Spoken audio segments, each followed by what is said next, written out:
Alors avec le réchauffement climatique, les températures donc vont remonter, y compris en hiver. Donc il y aura sans doute encore de la neige, mais cette neige ne restera pas.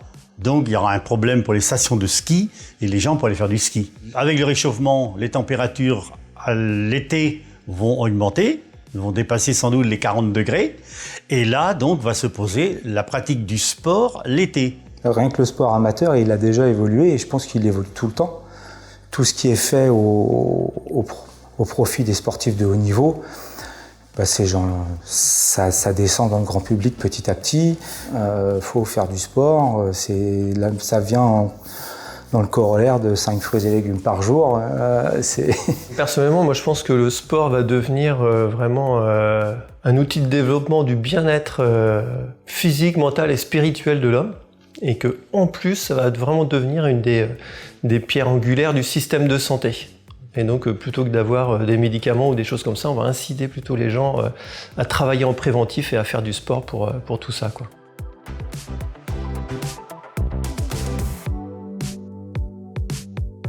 La pratique du sport va évoluer à 2 niveaux. Il va y avoir une progression, selon moi, du sport nature, du lien avec la nature.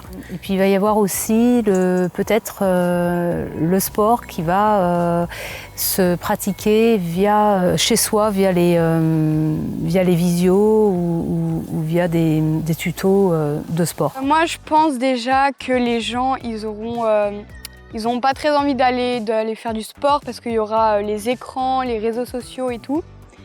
Et ils vont préférer rester dans leur canapé sur les écrans plutôt qu'aller faire du sport. Alors le sport, il est en train d'évoluer dans le bon sens dans pas mal de domaines. On commence à voir de plus en plus les femmes, on commence à voir de plus en plus le handicap, on voit de plus en plus les mélanges entre les différentes populations, entre guillemets. Le sport de haut niveau est une belle image pour tout ça. Il est en train d'évoluer aussi, il nous montre pas mal justement cette évolution. On le voit à la télé, c'est quelque chose qui est important pour que les gens après en aient conscience. Là où ça pose un petit problème, c'est que le monde associatif est en difficulté. Et lui, s'il est en difficulté, le sport de haut niveau ne pourra pas continuer à vivre comme il l'est maintenant.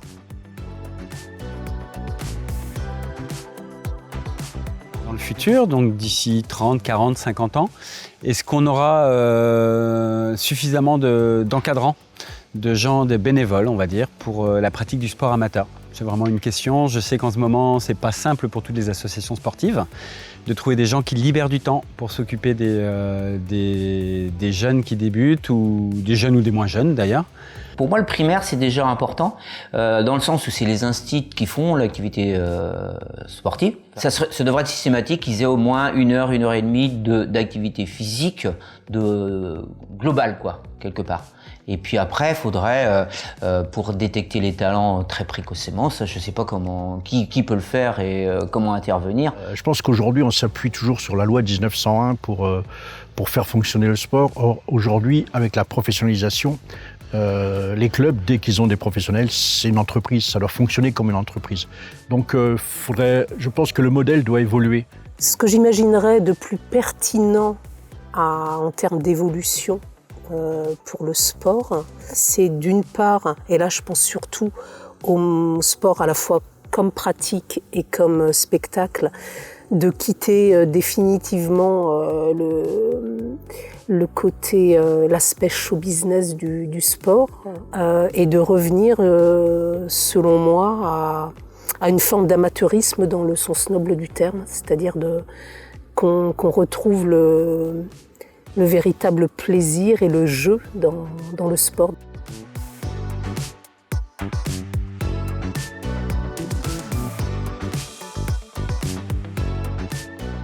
Moi, je pratique le foot en club féminin. Moi, je pense qu'on prendra moins de plaisir un peu à faire du sport parce qu'il y aura plus cet effet compétition et gagne, aussi l'effet de gagner de l'argent avec de la renommée, et on prendra moins du coup de plaisir à juste pratiquer le sport qu'on pratique en groupe.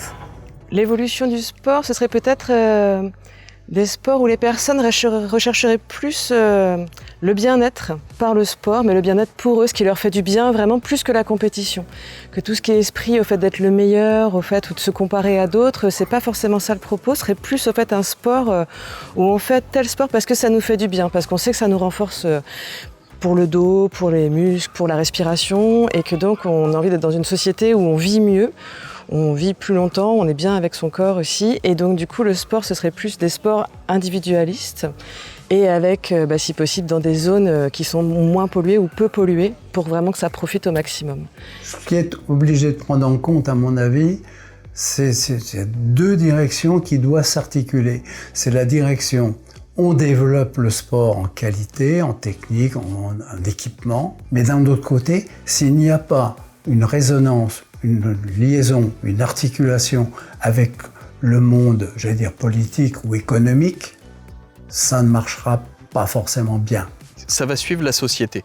Donc c'est vraiment un point fondamental, c'est dans quel état va être notre société dans les années à venir pour voir dans quel état sera le sport.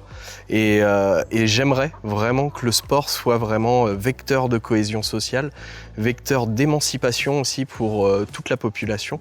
Et j'espère vraiment que les pouvoirs publics seront aussi de la partie et que la population aussi sera portée par le sport.